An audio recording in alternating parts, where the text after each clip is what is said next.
Vamos a hablar de salud. Me acompaña la doctora Yamile Sandoval Sánchez. Ella es gerente médico de la unidad de vacunas de Asofarma. Gracias por estar con nosotros, doctora. Y vamos a hablar de algo importante, la atención primaria, que eso debe ser primordial para evitar quizás la mayoría de las enfermedades. ¿Y de qué manera se debe realizar este tipo de atención, doctora? Bienvenida, buenos días. Muy buenos días, muchísimas gracias por la invitación.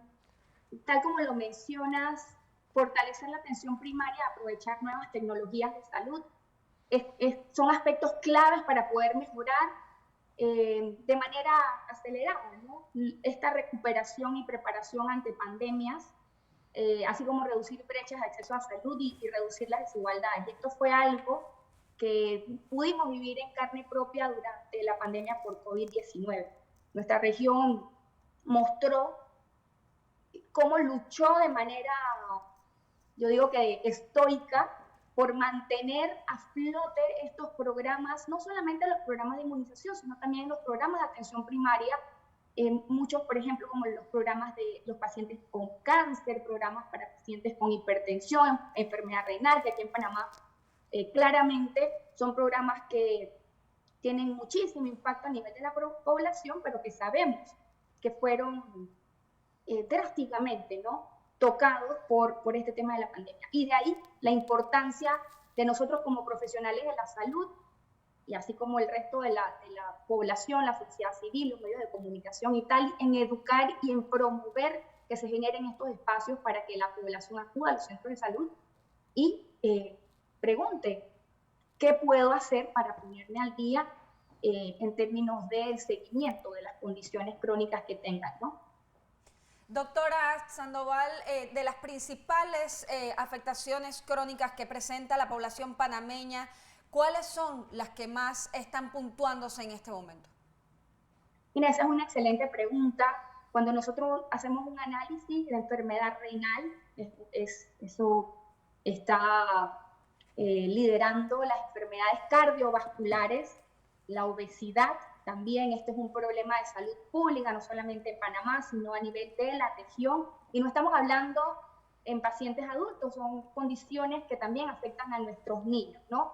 Y de ahí podemos sumar el tema del sedentarismo, las enfermedades mentales, la depresión, por ejemplo, que repuntó de manera considerable como producto de la pandemia por COVID-19, no solamente en adultos, sino a nivel de la población en general, adultos mayores, niños, y que actualmente incluso se puede hablar de que hay subregistro, porque muchas personas tienen afectación, por ejemplo, trastornos depresivos y no se atreven a hablar abiertamente, o trastornos de ansiedad, de este tipo de temas, ¿no? En los últimos días en medios internacionales escuchábamos y veíamos cómo se hablaba del tema del consumo de los endulcorantes. ¿Qué información manejan ustedes con respecto a esto? ¿Se debe minimizar? ¿Se debe eliminar del consumo de la población? No, mira, excelente. Y es algo en el que culturalmente hemos estado inmersos, ¿no?, en lo que es el consumo de, de,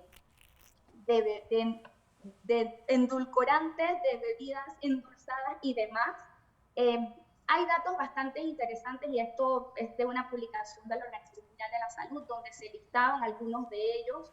Yo creo que el resumen a manera general es que tenemos que cuidar eh, la cantidad de la ingesta calórica, ¿no?, y la ingesta en términos de endulcorantes, de azúcares refinadas y demás.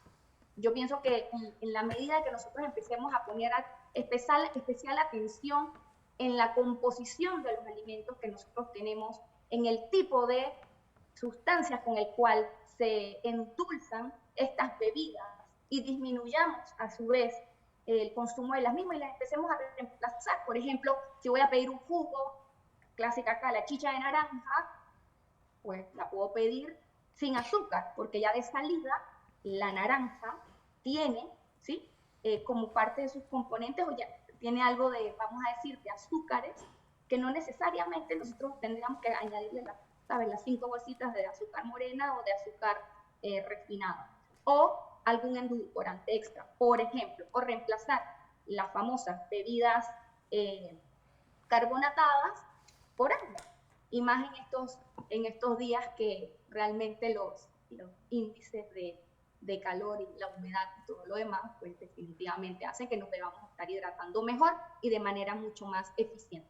Doctora, estamos hablando sobre la atención primaria y prácticamente nos hemos basado en lo que debe hacer la persona para evitar llegar a estas enfermedades. Pero también hay un trabajo de las autoridades de salud. ¿Cuál debe ser ese trabajo más allá de la comunicación? ¿Cómo debe ser esa atención para que tengamos este tipo de conciencia de prevenir enfermedades? Mira, esta es una excelente pregunta. De hecho, en febrero de este año, la Organización Mundial de la Salud realizó una encuesta para identificar la capacidad de los países para atender enfermedades no transmisibles, ¿no? En la región de las Américas, y esta encuesta está publicada en el British Medical Journal, y ahí se identificaron a manera general que las interrupciones que se dieron durante la pandemia por COVID-19 fueron interrupciones significativas y sostenidas, en donde se vieron afectados servicios básicos como el tamizaje del cáncer, diabetes, hipertensión. Pero a donde quiero llegar es que destacan también que nuestros centros de salud comunitarios, las clínicas locales, en el caso de Panamá, las ULABs, las instituciones de salud en general, públicas o privadas, se deben convertir en lugares de confianza. Y esa palabra me encanta que la hayan destacado, porque ahí es donde las familias, las personas, cada una de nosotros, si sentimos confianza en la información que se recibe, en la manera en la que nos están educando, en que nos están comunicando y en el tipo de tecnología con la cual nuestros gobiernos equipan, ¿sí?, estas instituciones, se va a poder entonces ejecutar estas actividades de prevención, diagnóstico oportuno y tratamiento de calidad para cada una de nuestras poblaciones. Entonces, desde el punto de vista de salud pública, nuestros gobiernos tienen hoy más que nunca que poner especial atención en, sí, como tú mencionaste, la educación, que es el pilar de todo, en trabajar las capacidades y las habilidades de comunicación y de generación de confianza de ese personal de la salud que muchas veces, y hoy en día, no se crean, siguen saturados tratando de cerrar la brecha que quedó por COVID y desde ahí también construir las habilidades para poder hacer diagnóstico y tratamiento oportuno y suministrarles los recursos, porque no podemos pretender que nuestra población acuda a una institución de salud. Voy a poner un ejemplo de cuando yo hice el internado hace algunos años, bastantes años atrás, había que suturar y no había gasas, por ejemplo, ¿sí? O no había antihipertensivos en algunas unidades, o no había los recursos para poder hacer, no sé, un frotis e identificar si a nivel visual, si había una condición desde el punto de vista diagnóstico o no. Entonces, educación, capacitación, educación a la población y al profesional de la salud, capacitaciones oportunas y generar estas habilidades de comunicación para que se genere, valga la redundancia, confianza con el debido equipamiento, pienso que son pilares claves. Y esto, vuelvo y repito, son datos extraídos de una encuesta que se hizo en más de 35 países de la región latinoamericana. O sea, no es algo que diga Yamil en estos momentos, es algo que es una problemática de nuestro país. Y de ahí la importancia de educar a todos los niveles de una manera muy, muy, muy sencilla e invertir, ¿no?, en poder dotar a nuestras unidades con lo mejor y lo más necesario. No tiene que ser la última tecnología, pero sí lo necesario para que se pueda hacer el diagnóstico y tratamiento oportuno. Doctora Sandoval, usted ha hablado de la brecha que nos dejó el COVID. ¿Manejan ustedes alguna data específica de la brecha que se produjo producto del COVID y también de las noticias falsas en las vacunaciones de la primera infancia? Mira, aquí hay dos preguntas y las dos realmente son buenísimas y lo tengo aquí abierto porque me parecieron datos bien interesantes de esta encuesta, ¿no?, de febrero de este año, que les comenté, de esos 35 países encuestados, 81% identificaron que el diagnóstico o las herramientas diagnósticas para estas enfermedades crónicas no transmisibles eran fundamentales que formaran parte de esos servicios esenciales, ¿no? Y que debían ser mantenidos en un estado de emergencia. Sin embargo, de ahí solamente el 34% de esos 35 países encuestados informó que los servicios ambulatorios siguieron en funcionamiento. Entonces, eso ya nos da una idea, ¿ok? De cómo está esa brecha o el tamaño de la brecha que se creó.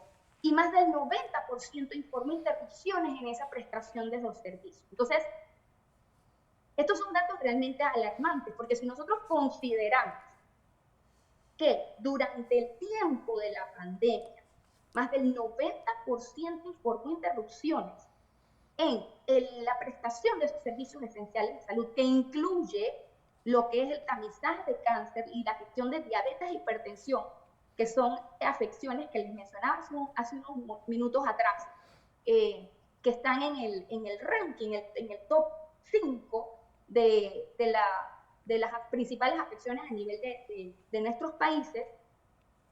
Nosotros actualmente seguimos trabajando en el día a día, es decir, en los nuevos pacientes, ¿okay?, que se van añadiendo al sistema con estas enfermedades, más los pacientes rezagados.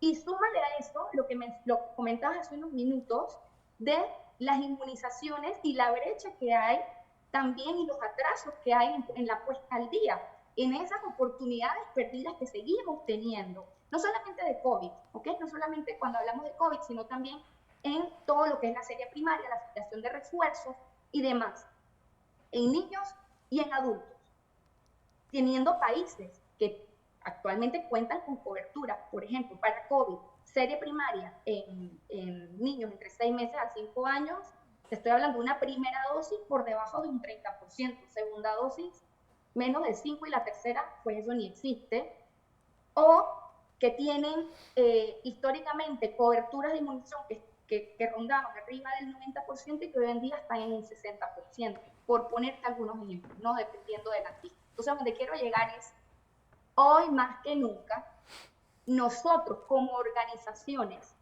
en este caso específicamente Asofarma, con iniciativas de educación médica continua orientadas a la atención primaria de salud, pero asimismo todos los actores del sistema, la industria, los entes gubernamentales, los medios de comunicación, las escuelas, o sea, todos tenemos que unirnos para educar, siempre buscando fuentes confiables en un lenguaje muy sencillo y poder invitar entonces a las personas a que acudan a las instituciones de salud y pregunten tal cual lo voy a decir.